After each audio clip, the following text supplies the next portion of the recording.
बिस्मिल्लाहिर्रहमानिर्रहीम सल्लल्लाहु अलैहि वसल्लम।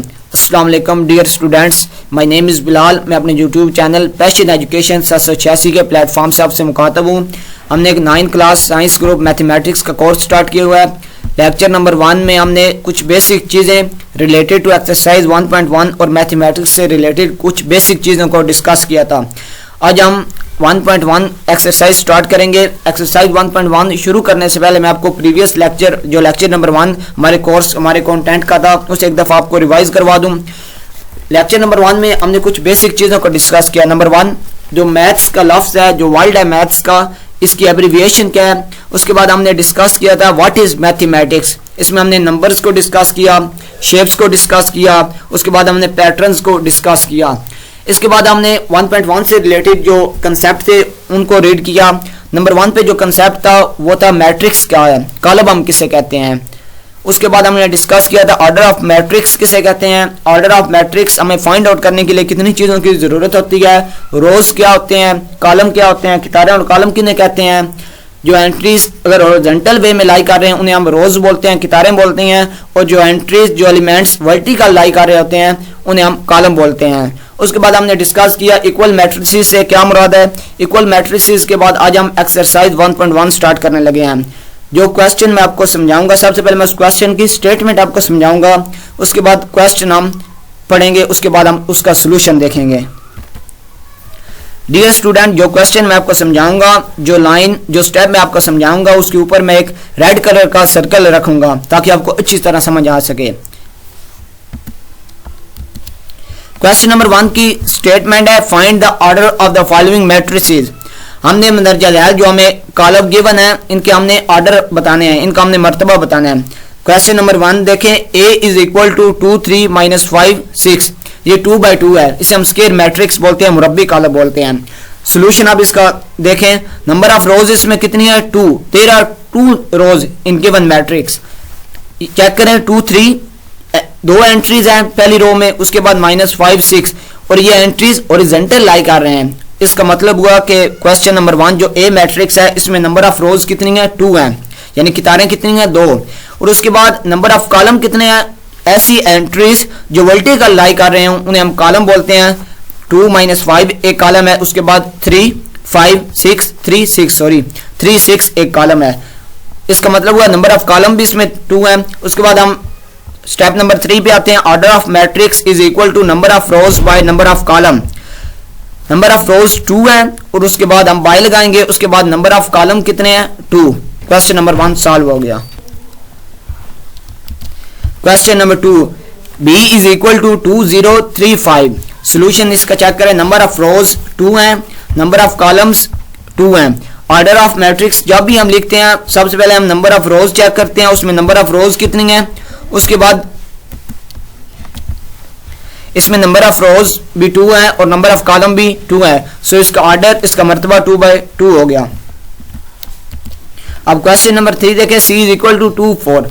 इसमें नंबर ऑफ रोज जस्ट 1 है, सिर्फ एक कितार है। हॉरिजॉन्टल जो वे है उसमें सिर्फ 2 एंट्रीज लाई कर रही हैं 2 और 4। और वर्टिकल जो वे है, वर्टिकल वे में 2 अलहदा है एक कॉलम और 4 एक अलहदा कॉलम है। सो नंबर ऑफ रोज इसमें 1 है और नंबर ऑफ कॉलम 2 है। तो इसका ऑर्डर ऑफ मैट्रिक्स 1/2 हो गया। 1 किसको रिप्रेजेंट कर रहा है, ये 1 रिप्रेजेंट कर रहा है नंबर ऑफ रोज इसमें 1 है और ये 2 रिप्रेजेंट कर रहा है number of columns given matrices C। Question number 4 देखिएगा, d इज इक्वल टू 4 0 6। इसमें नंबर ऑफ रोज 3 हैं, 4 एक रो में लाई कर रहा है, 0 सेकंड रो में लाई कर रहा है और 6 थर्ड रो में लाई कर रहा है। लेकिन इसमें नंबर ऑफ कॉलम्स जस्ट 1 है, 4 0 6 सिर्फ एक कॉलम है। मतलब सो इसका मतलब होगा ऑर्डर ऑफ मैट्रिक्स कितने हैं, कॉलम का मर्तबा 3/1। डियर स्टूडेंट, क्वेश्चन नंबर 5 देखिएगा, e is equal to ADBECF। Number of rows इसमें कितनी है 3 और नंबर ऑफ कॉलम कितने हैं 2। Number of rows by number of column,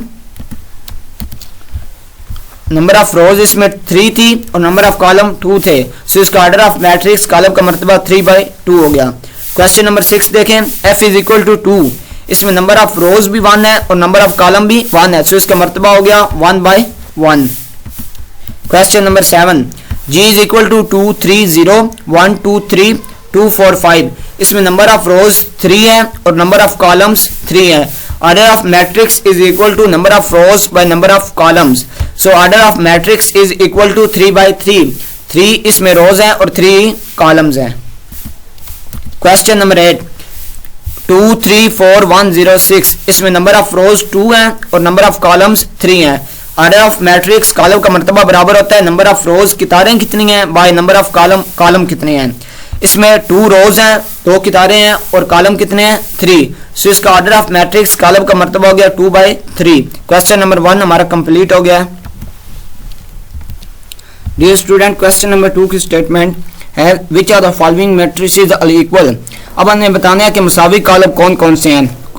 हमें बहुत सारे मैट्रिसेस गिवन हैं। इक्वल मैट्रिसेस की जो 2 कंडीशन हमने फुलफिल करनी होती है। नंबर 1 हमने चेक करना होता है कि हमें वो जो 2 गिवन मैट्रिसेस हैं उनके ऑर्डर क्या सेम है। अगर उनके ऑर्डर उनका मर्तबा दोनों मैट्रिसेस का दोनों कॉलमों का सेम है फिर हम कहते हैं जो पहली कंडीशन है इक्वल मैट्रिसेस की वो फुलफिल है। उसके बाद जो कंडीशन नंबर 2 हम देखते हैं वो हम चेक करते हैं कि उनके जो एंट्रीज हैं मुतनाज़रा एलिमेंट्स हैं क्या वो सेम है। क्वेश्चन नंबर 1 देखिएगा ए बराबर है सी के, ये इसका आंसर है। अब ए सी के किस तरह बराबर है। अब आप देखें ना ए में सिर्फ एक एंट्री है मतलब सिर्फ एक ही रो है और एक ही कॉलम है। अब हम चेक करेंगे हम तलाश करेंगे इस तरह का हम कॉलम तलाश करेंगे मैट्रिक्स जिसकी एंट्री भी सेम हो मुतनाज़र रुकन भी बराबर हो उसका मर्तबा भी ऑर्डर भी सेम हो। 5 जब हम सी मैट्रिक्स में आते हैं हम जब 5 - 2 ऑपरेटर लगाते हैं हम चेक करते हैं कि इसका आंसर 3 आता है। अब 3 में एक ही रो है और एक ही कॉलम है। सो ए सी के बराबर है। ये दोनों मुसावी कॉलम है इक्वल मैट्रिसेस हैं। इसके बाद बी आई के बराबर है। ई एच जी आपस में इक्वल मैट्रिसेस हैं और एफ जी आपस में इक्वल मैट्रिसेस हैं।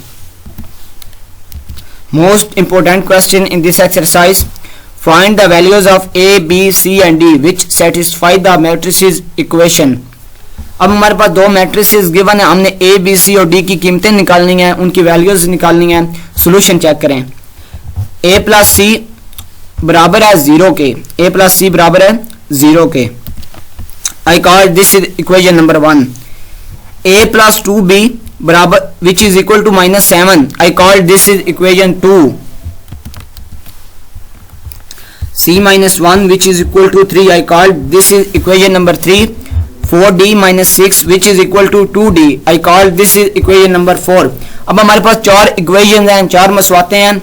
a plus c which is equal to 0 ये किस तरह है। अब आप देखें ना a plus c मैट्रिक्स 1 में है।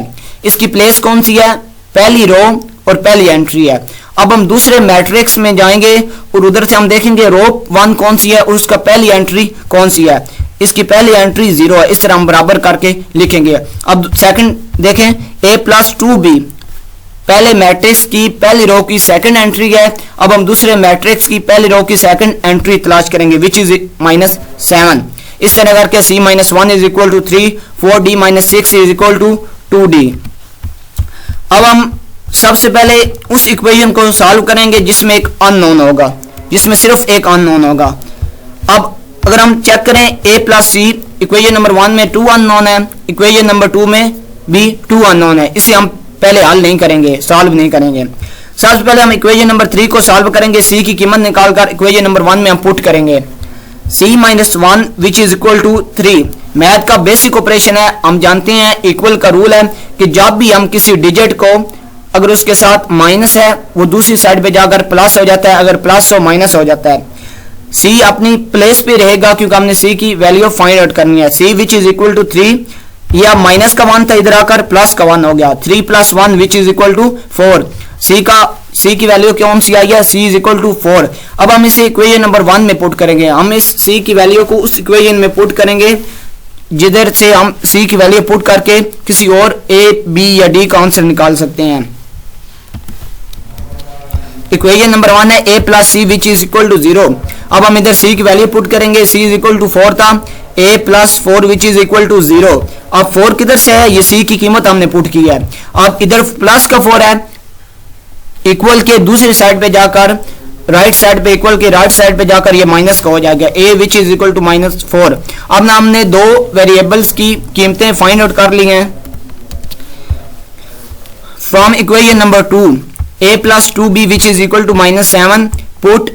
अब हमने क्या पुट करना है, a की वैल्यू हमने पुट करनी है which is equal to -4, a plus 2b which is equal to -7, a की जगह -4 हमने पुट किया, प्लस 2b सेम आ गया, उसके बाद इक्वल टू -7। 2b को हम इधर ही रहने देंगे, इस -4 को उठाकर हम दूसरी साइड पे ले जाएंगे, ये प्लस का 4 हो जाएगा।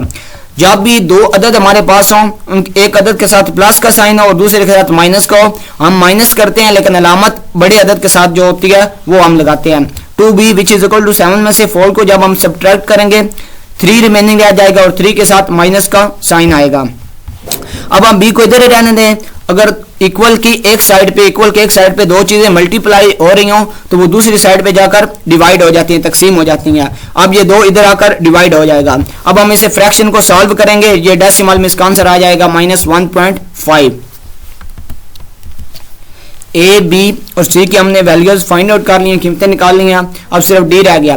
From equation number 4, 4d - 6 which is equal to 2d। 4d - 2d जो राइट साइड पे था इक्वल को उसे हम इधर शिफ्ट करेंगे लेफ्ट हैंड साइड पे, और जो 6 उधर माइनस का था उसे दूसरी साइड पे शिफ्ट करेंगे, वो प्लस का हो जाएगा। अब 4d - 2d अगर वेरिएबल सेम हो उन्हें हम प्लस भी कर सकते हैं, माइनस भी कर सकते हैं। 4d - 2d which is equal to 6। अब d 2 के साथ मल्टीप्लाई हो रहा है, 2 दूसरी साइड पे जाकर डिवाइड हो जाएगा। 2 3 टाइम्स 6, d का आंसर आ गया 3। सो a is equal to -4, b is equal to -1.5, c is equal to 4, d is equal to 3। Dear student exercise 1.1 हमारी कंप्लीट हो गई है। इसकी प्रैक्टिस करें, बार बार प्रैक्टिस करें। जब आप अच्छी तरह प्रैक्टिस करेंगे ना, फिर आपको एग्जाम्स में प्रॉब्लम नहीं होगी, आप इजीली मैनेज कर लेंगे। अल्लाह हाफिज, टेक केयर।